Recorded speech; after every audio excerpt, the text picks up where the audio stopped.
Deixa eu dizer uma coisa. Ô, Mayara. Oi. Nós somos absolutamente responsáveis por muitas das nossas escolhas. Não todas. Sim, boa parte delas. Não todas. Mas boa parte das coisas são escolhas que nós fazemos. Né? Há uma frase famosa, né? Do Marx. Momento cultural. Naquele que é, a meu juízo, o seu melhor livro, que é o 18 Brumário. Na verdade, está ali logo no primeiro parágrafo do 18 Brumário. Né? Os homens fazem a sua história, mas não a fazem como querem, senão sob circunstâncias que não são de sua escolha. Né?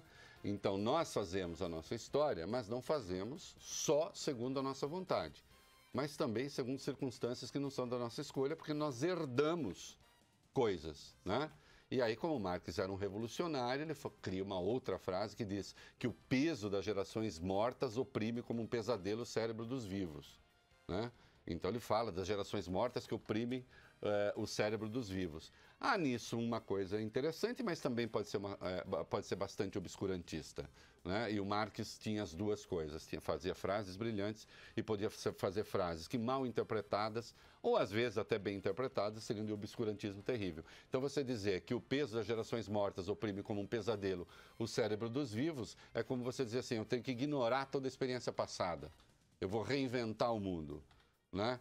E ignora tudo que se fez antes. Quem faz isso costuma ser obscurantista, violento, truculento, etc. Porque não tem respeito pela história. O Marx tem outra, né? Como que é? Já se pensou o mundo bastante, chegou a hora de transformá-lo, que é outra bobagem gigantesca. Porque nunca se pensou o mundo o suficiente. Isso não quer dizer que você deva ficar só numa posição contemplativa também, esperando que as coisas caiam do céu, ou para ficar em outra frase do Marx, esperando que elas caiam da árvore dos acontecimentos. Né? Não, então você vai fazendo coisas. Né? Nossa, eu estou com Marx na cabeça hoje. Né? Aqueles que ficam me atacando na internet, falam, tá vendo? Eu sempre soube que ele era marxista. Não sou marxista, mas há uma diferença entre mim e boa parte dos esquerdistas. Eu li Marx e boa parte deles não leu. Esse é o problema, porque eu era moleque CDF, entendeu? Gordinho de óculos que lê. Né? E ruim de bola. Resultado, vai ler. Dono da bola. Gordinho de óculos, ninguém te chama. Na hora de escolher já o time, já contei aqui, né, Coutinho? Foi sempre o último a ser escolhido. Resultado, como é que você acontece e aparece? Tem que ser bom na escola, filho. Né? Pô, ele não sabe chutar, ele só sabe jogar futebol americano com a mão. Com a mão, exatamente. Então, aí até o momento que eu comprei a bola e aí eu passei a jogar. Né? Nós fazemos as nossas escolhas. E as pessoas, quando confrontadas com as suas escolhas, elas podem ficar nervosas. Elas não gostam. Né?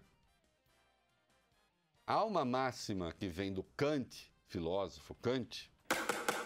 Momento cultural. Que depois o Sartre adapta, né, quando ele, na filosofia existencialista, que você faz escolhas do ponto de vista ético que, se generalizadas, você tem de fazer escolhas que, se generalizadas, ou tornam o mundo melhor ou tornam o mundo pior. Não adianta você fazer de conta que, não, minha atuação... Não. Quando você atua, você tem que pensar, se todo mundo atuar como eu, o mundo melhora ou piora? Você está na estrada, você joga papelzinho de bala pelo carro. Bom, você tem que pensar, se todo mundo jogar papelzinho de bala, se fica melhor ou se fica pior. Isso independe de serviço público. Claro que o serviço público, por exemplo, o metrô. O metrô é limpo porque quando as pessoas chegam, ele já está limpo. Então, o serviço público tem de fazer a limpeza para que estimule as pessoas a serem limpas. Mas o cara tem que saber que se ele joga um troço no chão, se esse comportamento se generaliza, vira uma bagunça. E aí não adianta dizer, que bagunça, olha a mess. Como se a culpa fosse sempre dos outros. Para algumas pessoas né?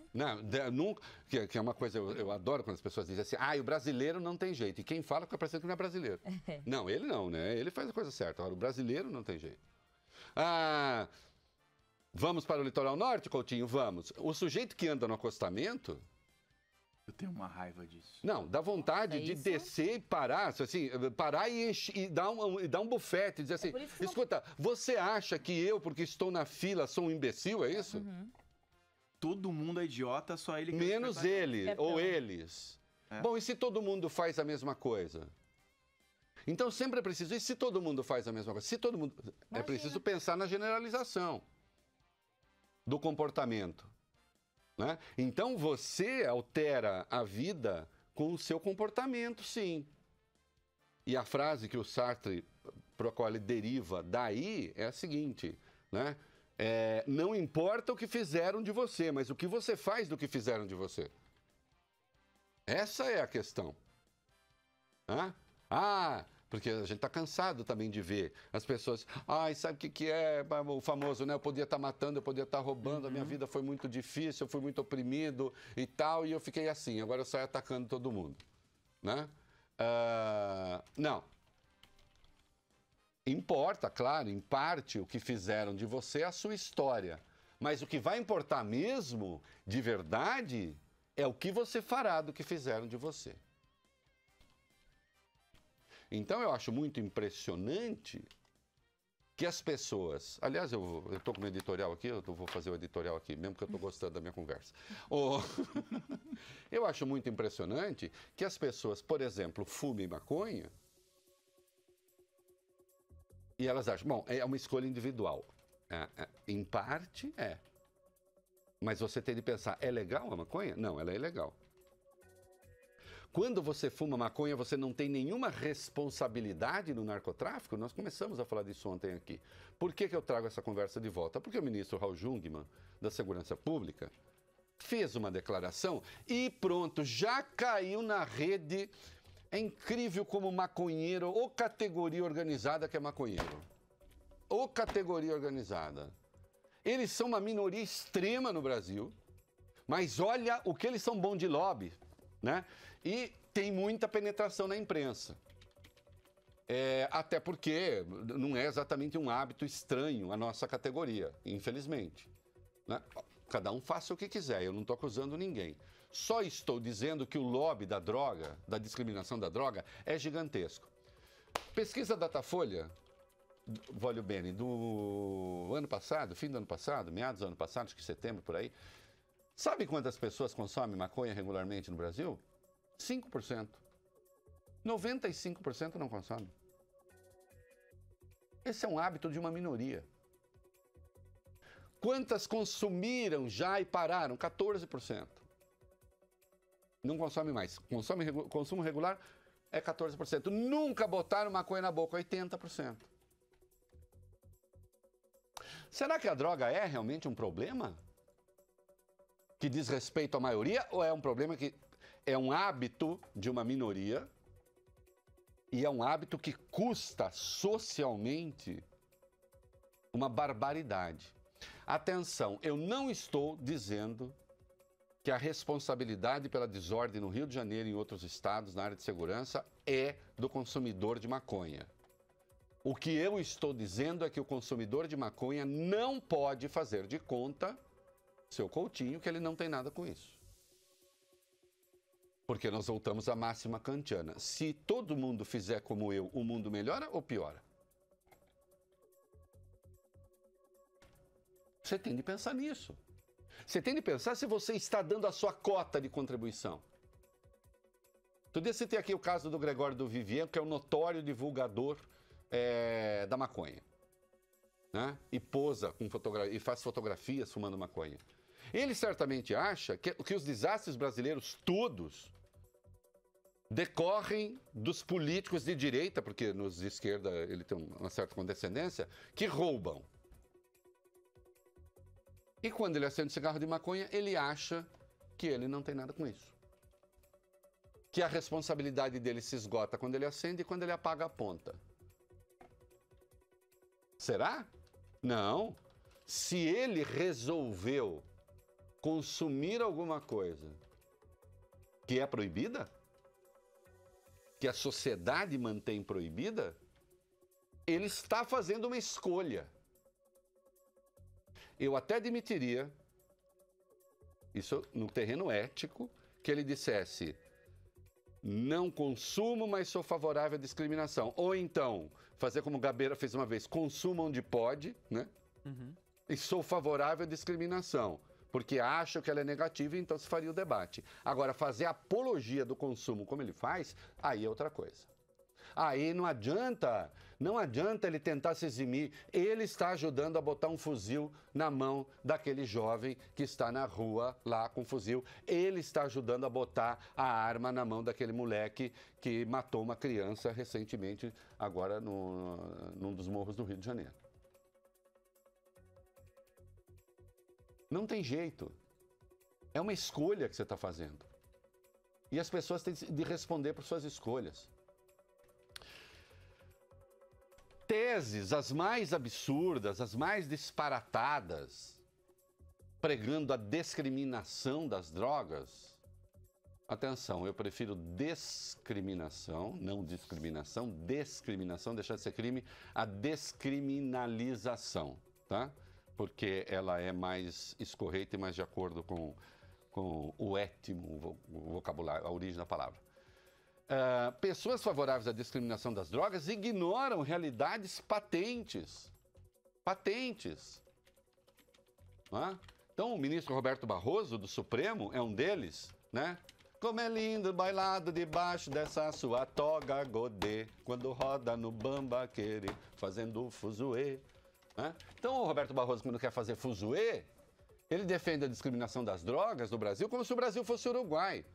Como se nós tivéssemos 2 milhões de habitantes. Como se o Brasil fosse Portugal, que faz fronteira com o Oceano Atlântico e com a Espanha. E que tem uma população menor do que a cidade de São Paulo. Nós temos uma população de 204 milhões de habitantes, fazemos fronteira seca com 9 países e temos um litoral que em linha contínua seria de mais ou menos 7.300 quilômetros, consideradas as reentrâncias e tal, e elevações, onde as embarcações podem se esconder para fazer tráfego, que passam de 9.300 quilômetros, 9.300 quilômetros. Portugal tem de litoral 1.200 quilômetros. Então, Portugal tem de litoral 1.200 quilômetros, faz fronteira com o país. Nós fazemos fronteira com 9, 4 deles produtores de cocaína, um deles autoprodutor de maconha, não é? E temos 9.000 quilômetros de litoral, com 8 milhões de quilômetros quadrados de território.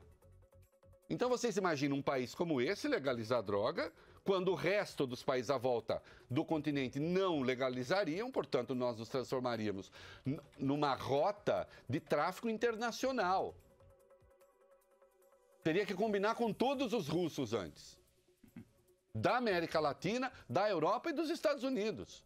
Ou a droga sai dos países produtores como Bolívia, Colômbia, Venezuela, que já está produzindo. A maconha, no caso do Paraguai, ela sai de lá, vem para cá, porque aqui, afinal de contas, é legal, e nós nos transformamos, Maiara, no entreposto do tráfico internacional de drogas. Quer dizer, como é que um ministro do Supremo diz um troço desse? Eu digo, numa sessão do Supremo, ele disse assim, como quem não quer nada, como quem diz hoje é terça-feira, ele disse que pessoas do círculo social dele, que ele convive e tal, fumam maconha e não são viciadas. Bom, eu estou pouco me lixando para o círculo social do quantos maconheiros convivem ou não convivem com o ministro. Não é? Acha que não conhece nenhum maconheiro? Claro que eu conheço. Prefiro que falem comigo quando não fumaram maconha. Porque o sujeito, quando consome droga, ele fica com aquele complexo de inteligência. E ele não se dá conta da quantidade de porcaria que fala. Né? Então, sim, as pessoas são responsáveis. O ministro Raul Jungmann acertou quando disse que há pessoas que durante o dia pedem o combate à violência e à noite consomem maconha. Ou seja, durante o dia, Maiara, eu cobro do Estado uma responsabilidade. Então, quem é que tem que tornar o Brasil mais seguro? O Estado. É o Estado. Peraí, mas você não tem nada a fazer? Não sobrou nada para você fazer? Não, sobrou sim. Porque não adianta pedir que o Estado seja mais ofereça mais segurança, que a polícia seja mais eficiente, que tudo funcione melhor para que eu possa fumar minha bagana em paz. E finalmente, vamos discriminar todas as drogas, porque assim acaba com o tráfico. Bom, em primeiro lugar, tem a coisa só da maconha, né? Que não adiantaria, porque migraria para... O tráfico ficaria com as outras drogas e a lei de mercado faria o quê, o Coutinho? Faria com que a cocaína passasse a ser uma droga mais consumida. Como ela é cara, iam misturar mais porcaria do que já tem na cocaína. Ela ia ficar ainda mais letal e mais prejudicial à saúde, para poder baratear o preço, para poder manter o caixa do tráfico. Já que boa parte do caixa do tráfico, sim, é maconha. Como você liberaria a maconha, cairia o rendimento do tráfico, então você vai buscar fazer com que as outras drogas fiquem mais baratas. Ou então, na tese do Barroso, você libera tudo. Liberou geral. Bom, liberou geral, parte-se do princípio de que aqueles que vivem do tráfico vão trabalhar com carteira assinada. Cansei desse negócio de crime. Não quero mais crime, não. Como se essas pessoas não migrassem para outros crimes. 1, e 2, não houvesse as consequências no campo, por exemplo, da saúde. Porque se hoje apenas 5% fumam maconha, no dia em que a maconha for legal, esse consumo chegará perto do consumo de tabaco e de álcool. Com as consequências que nós teremos no terreno da saúde. Mas vai ter que ter um bafômetro para maconheiro. Vai ter que ter um bafômetro para cocainômano. Vai ter? Dos acidentes de trânsito às ocorrências hospitalares num sistema de saúde já colapsado, os problemas se multiplicariam infinitamente. Né? E aí eu queria ver, neste Brasil de 204 milhões de habitantes, com a pobreza que nós temos, quem é que impediu o traficante de ficar na porta de escola? Traficante não, vendedor de droga. Que política de segurança nós precisaríamos para isso? Deixem de ser irresponsáveis. Quer fumar sua maconha? Fume. Mas saiba, você está sim botando uma arma na mão de uma criança. Você está sim contribuindo para a violência e para a tragédia brasileira. Hashtag pronto.